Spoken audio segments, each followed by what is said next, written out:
Hi everyone, I'm Joe Brady and welcome to Baking Delicious Portraits. In this series, we're going to compare our studio to a kitchen for our portrait photo shoots. And just like when baking, there are some essential ingredients and tools you need to have to get consistent, efficient, and tasty results when creating portraits. Now, our substitution for flour and measuring cups will be our lights and our light meter. Now, when you work in a professional kitchen, the basics have been established while the nuances and flavor adjustments are more up to the individual chef. We're going to take that concept into the studio so that we'll have a consistent and proven base upon which we can add our own lighting flavors to suit our own tastes. Now, each of these sessions will be themed around a specific dessert that relates to the mood and style of the portrait we're after. In fact, today is going to be angel food cake. Yes, we'll get to eat it later. I hope this analogy can help you relate to creating different types of portraits without adding too many inches to your waist or requiring a lot more hours at the gym. Now, to answer one question before we start, can't you take great portraits without either lights or a meter? The answer, of course, is yes.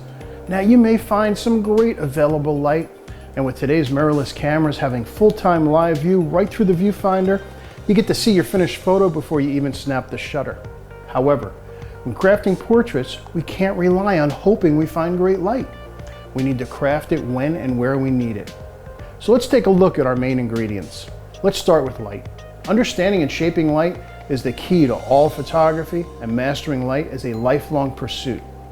Whether you're a landscape, portrait, commercial, sports, or street photographer, learning to see and adjust position and direction to make the most of light is what we all seek. Now, even available light is something to study and carefully observe so that you have a complete understanding of how it illuminates and shapes your subject. In the studio, we do the same thing with our studio lights. Now, for our portraits, it's important to know how to control and shape your lights. We're going to start out with basic studio strobes, but everything we explore will apply to speed lights or continuous lighting as well. When you learn your equipment, it becomes your ally. When you work with unfamiliar gear, it can get in the way of you creating successful results. We want to get to the place where our equipment works for us, not against us. Second is our light meter. Now, for some of you, this is a foreign, indoor, antiquated piece of gear. But for any experienced studio photographer, this is as basic and necessary a tool as measuring cups are to a baker. In fact, that analogy works perfectly. A light meter is your measuring cup for your lights. By being able to measure the amount of each light in your portrait set, you know that you're getting the perfect amount wherever it's needed. You wouldn't bake a cake without measuring cups. We're not going to whip up portraits without our light meter. To get our consistent base results, I'm using Sekonic light meters here in the studio. Now, I've got actually three here with me. I've got the Sekonic 308S, which is a good basic meter. I've got the 478DR, which is probably going to be my primary meter for most of these shoots. And I also have my 758, which is what I primarily use out in the field. For basic metering, all these units do a great job. The 478 does have a more advanced feature set that we're going to take advantage of when we start mixing flash and available light. Now, I'll make sure to give the basic 308 a good chance as well. The key point is that these tools are essential for studio photography and for any time that measuring light for consistent results is important. So let's get started and prepare our set for our first creation, a photographic version of angel food cake. Now, today I'm going to share two recipes with you for creating what's known as Heike Portraits. Think white background, white clothing, light everything, just like the dessert. Heike lighting typically has very little contrast and no deep shadows. I also find it makes for great black and white portraits that are very airy, gentle, and soft. Now, just like when baking, there are a lot of recipes around and everyone has an opinion of what's best. I'm going to share my recipes and you can, of course, flavor them to your liking. For most studio portraits, you're generally going to want to start by getting your main light correct first. But for this type of lighting, we need to establish our background lights first. We're going to craft both headshots and full-length portraits, and these two options can require different lighting. So let's start with the more difficult of the two, the full-length Heike portrait. For a full-length Heike shot, we need sufficient light. It's important to light the entire background and floor as evenly as possible. We can and will make some adjustments in software later, but we want everything as perfect as possible in the camera. Now, obviously, we're going to need a white paper background to start with, and we're going to keep it simple. This is a 9-foot white paper background. It's using Savage Super White paper. To have a bit of control over the direction of the background lights, I'm going to use reflective umbrellas. This allows us to spread the light while keeping it from hitting the model directly. Now we're going to position the umbrella as far away from the flash head as possible. This creates the most gradual fall off and most even light. If you put the umbrella up close to the head, now this will create a hot spot and it will be a faster fall off. It's definitely an interesting thing to know, but not for our backgrounds. We need even light. That's what we're going for here. To get enough light for a full length shot, you're going to need probably 4 lights on your set. 2 for the background and 2 for on your subject. So what I'm using is 2 studio strobes to light the background in umbrellas, and I've got 2 lights, one for my main and one for my fill. Also, as a compromise, you could also use a speed light as your fill light. Remember, light is light. It's all about how you shape and control it. Now, since we're dealing with a full length shot, I might need to add a little bit of extra light, strangely enough, around the feet because they're going to have a tendency to cast shadows on the floor. Now, that might be okay, but depending on where the shadows are being cast, I also brought in a speed light on a small stand that will fire with my strobes just to fill in that floor a little bit. It's important that your background is lit evenly if you want it to appear a clean white. To know for sure, I need to measure the intensity of light on the background. Typically for me, this number is going to be anywhere from 1/3 of a stop to maybe 1 stop over of what my main or key light will be. This is going to affect the mood depending on the distance of your subject to that background. If you're after a very clean, full detailed shot with an evenly lit background, I like to start with a background a bit over the main light power. So if I'm going to use f8 on my camera, that means f9 up to f11 on the background reading. Too much light will cause the edges of your subject to disappear. Now this is a look, but I want all of my subject seen. Should I choose to have those edges fade away, I usually prefer to do that in software later. You can always lighten something, but if the detail is gone in the original, it's gone forever. Now, since my studio isn't that large, I'm going to shoot for 1/3 to 2/3 of a stop brighter on my background compared to my main. And this is where your light meter comes in. Remember, your camera can't do this. It can't measure individual lights. It can only measure the sum of the lights reflecting back into your camera. The light meter is different. It measures the light falling on something rather than reflecting off. Now, as you increase the power of the background lighting, you'll also start to see white light wrapping around the sides of your subject. How much of this is acceptable depends somewhat on the mood you're going for. If you want a very ethereal and airy look, this slightly overexposed edge might work for you, and we're going to use that as well. This is where it really pays to visualize what your final image is going to look like. I've asked my model to wear all white for this shoot. That means if I want to maintain detail on all the white fabrics, my exposure needs to be very close to perfect. A light meter is going to give you all the information you need every time. Trust the meter, put the numbers it gives you in your camera, and you're going to get perfect results. So let's go ahead and get our background lights all set up. Now, again, I'm using a Sekonic 478 meter here, and I've got a system that doesn't talk directly to this meter. You might have strobes that use various different triggering systems. So in order to do that, there's a mode on these flashes. Basically, it's a waiting mode. Now, the waiting mode is signified on the front of the meter with just a little lightning bolt without the little antenna, which means a transmitter. The lightning bolt means when I hit the measure button, it's going to look for 90 seconds for a flash.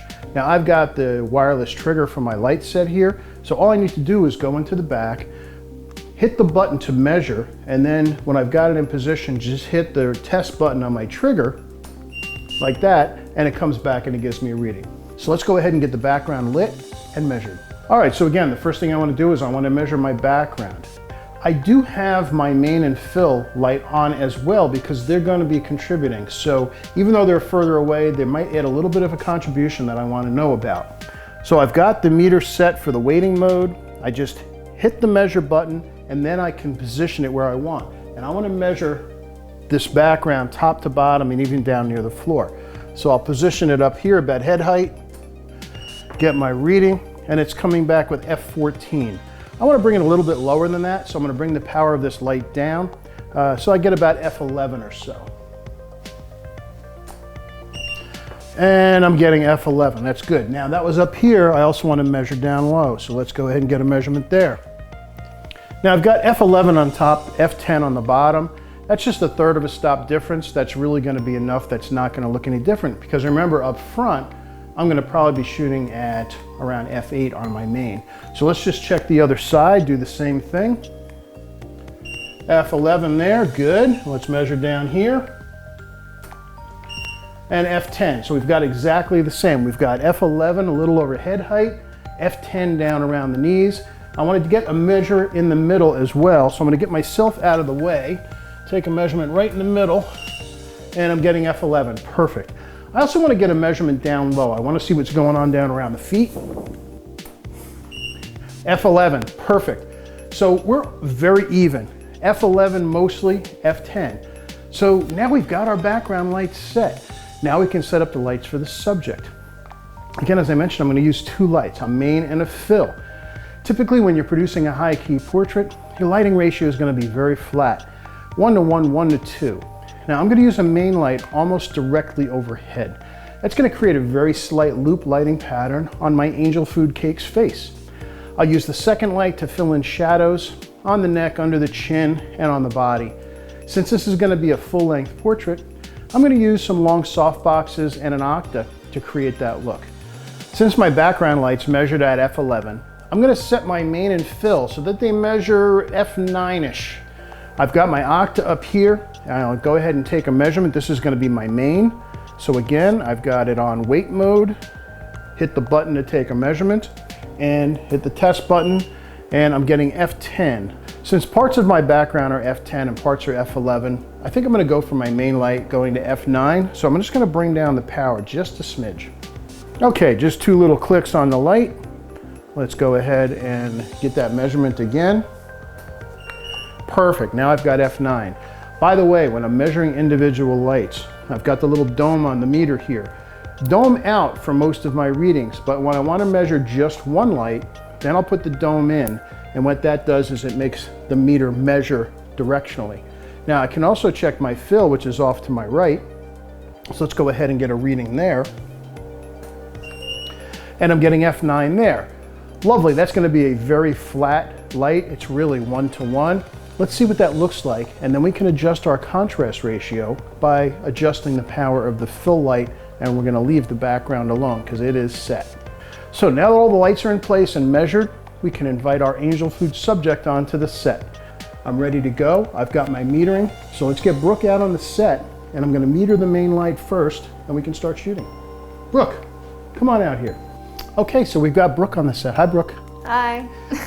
Brooke and I have worked together before, so I kind of knew what to expect, and I thought maybe I was stretching it a little bit to have her for angel food cake, but thank you. no, she's really a very sweet girl. She's an actress and a singer in her own right, and she can go from sweet to evil in a snap of the fingers. So that's why I thought she'd be great to work with. And she's also got beautiful long blonde hair. We've got her in white. It's going to be really nice. So first thing I need to do is I need to measure the lights that are hitting her face. So I'm going to measure the octa first, which is my primary coming in from this side. And I'm just going to point it from her face towards the light. I've got the dome in. Same thing. Let's measure towards the fill light. And I'm getting F9 here. Exposure on the camera. Remember, we've got F10, F11 behind us. We don't care about that. We care about the light on her. Now, the first couple of shots I'm going to do, I'm going to use the meter's reading. I'm going to shoot at F9 and then let this go slightly light.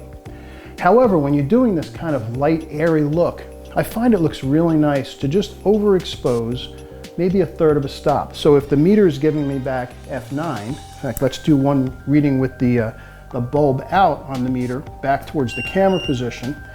I've got F9 here. I might have my camera set at F8.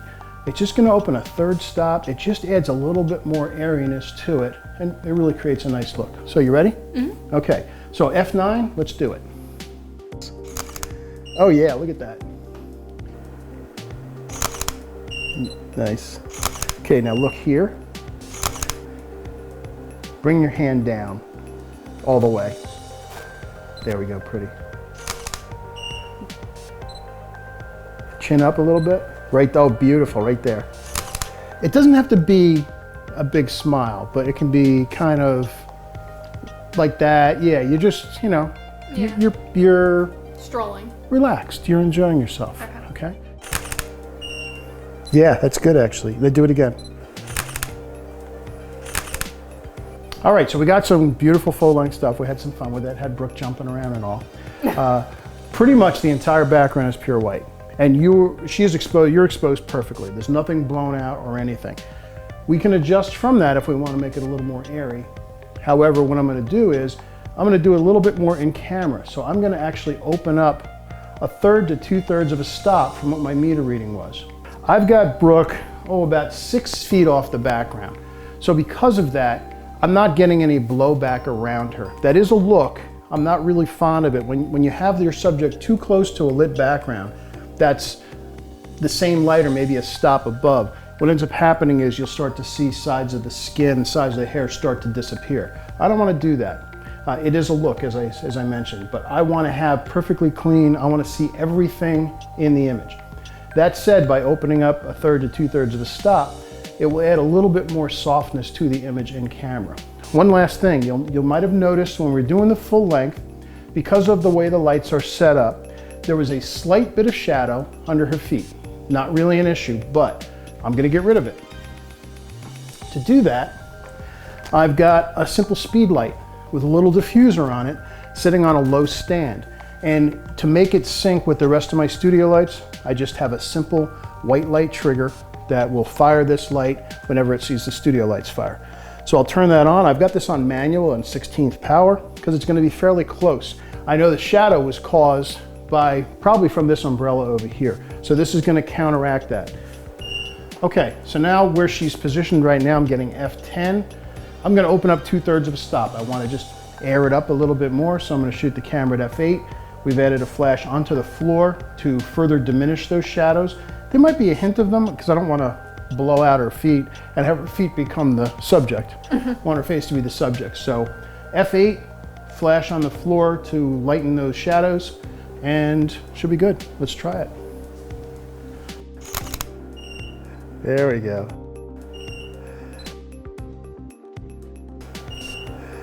There we go. I like it. That was good, that last one. Oh my God. Look right at me. Put a piece on the fork. Get it right up close. Yeah, don't actually open your mouth yet. You're waiting. Are you happy about it? So the cake was a success, huh? Yeah, it really was. All right. In fact, the cake was so much of a success that Brooke asked if there was any way that she can come back and be the model for the Devil's Food cake shoot that we're going to do.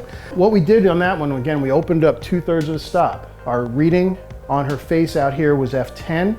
We shot at F8. That's 2/3 of a stop. It added a little bit of softness over the entire image and just started to dull down some of the details, and the results were spectacular. They looked gorgeous. So a couple more things. I'm just going to couple more shots while Brooke's enjoying her cake. I'm going to have to get a piece too. And then we're going to switch things up a little bit. We're going to try a little different recipe for doing this whole high key thing. I'm going to go in and I'm going to take a couple of shots closer.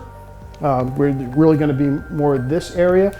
I'm going to turn off the fill light for a couple also. I just want to see what happens when we get a little bit more shadow.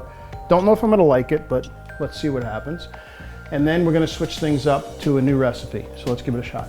All right, I just turned off the fill light, did a couple of shots. Now we've got a single direction light, the octabank coming in. If you look straight at the camera, Brooke, you can see there's a slight bit of shadow on her face. It's a look again. You see the results. Personally, I don't like it. I really like the more airy look. I like the completely flat 1-to-1 ratio look. So that said, there's a couple of shots with a single light, with the shadows. If you like it, fine. Not my recipe that I would prefer to follow. So I like all the lights. I like the 1-to-1 ratio. Now we're going to switch things up a little bit, and instead of using white paper, although I'm going to leave this up, instead of using white paper as a background, now I'm going to position a big softbox right behind Brooke, and that's going to be our background. A little bit different metering needs, but very easy to get pure white because it's actually a light shooting out towards the camera. So let's set that up and see how we make out. So we've polished off almost half of the cake. some diet we're all on. But I'm gonna show you another recipe. Now this, instead of using the white background, I simply have a big softbox behind Brooke. This is about, what is that? 3x4 foot, I guess. And I'm using this as my background. And I'm gonna treat it exactly the same way. I want the amount of light coming out of this towards her to be like we had the background. So I'm gonna go for f11 again. And in this case, I'm just gonna meet her from the back of her head towards the softbox. So I get my reading, and I'm actually at f13. Take another half a step forward. All right, one more.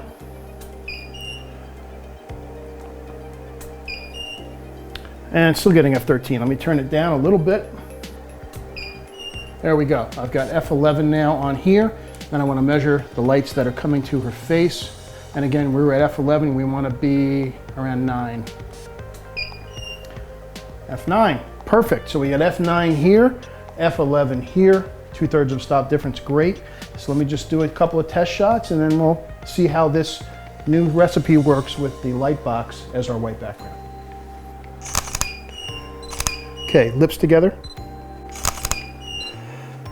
Nice. Okay, that works really nice. I really like that look. I'm gonna rotate this around and do a couple vertical shots. I'm gonna open up the camera 2/3 of a stop to 7:1. Kind of has a slight effect of smoothing the skin, evening out the shadows even a little more, and making it even a little more airy. And it will also make it look really nice when we convert to black and white. You ready? Mm-hmm. Okay, so we'll do some horizontals. Again, that work better for video, and then we'll shoot some verticals just by rotating the softbox on the strobe. Okay, here we are with St. Brooke. Yeah, right. Thank you. I'm gonna go even more ethereal. We're gonna go really airy. And actually, this time I wanna cause some blowout intentionally. So I'm gonna overexpose probably by a stop and a half or so. I just wanna recheck the lights from behind her.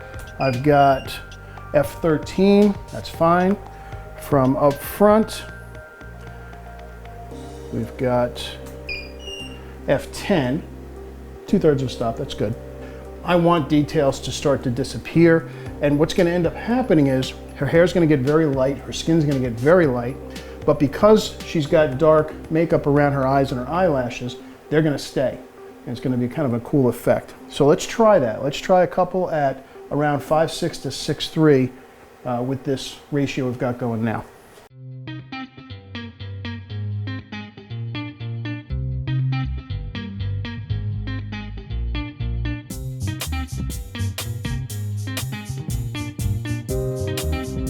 That was a lot of fun. Yeah. You think so? Yeah, I agree. Yeah. Does it make sense to you? Yeah. The whole baking thing? Yeah. So the light meter really, it's your measuring cup. It's the thing that's going to give you all the information you need. So you don't have to guess. You don't have to fumble. You don't have to take hours getting things set up. There's no trial and error. Mm-hmm. You adjust to flavors, and that's what we were doing when I decided I wanted to override the exposures a little bit. And that's where you come in. That's where your experience comes in, and that's why you want to experiment to what looks good to you, and also how you're going to process the images. But what the meter does is it eliminates the guesswork. You get these numbers, you put it in your camera, and you've got a perfect starting point. You can override or adjust a little bit, but this will give you that place that you want to start from every time. And yeah, I enjoyed the cake thing as well. Yeah. So did Brooke. Yeah, I really did. And we look forward to doing some more of these with a lot of different desserts, and I think we're going to have people fighting over who's going to get to shoot what, depending on the dessert. I called devil's food already. All right, so we got devil's food for Brooke, and we have a lot more coming to you. So that's it for today. Thanks.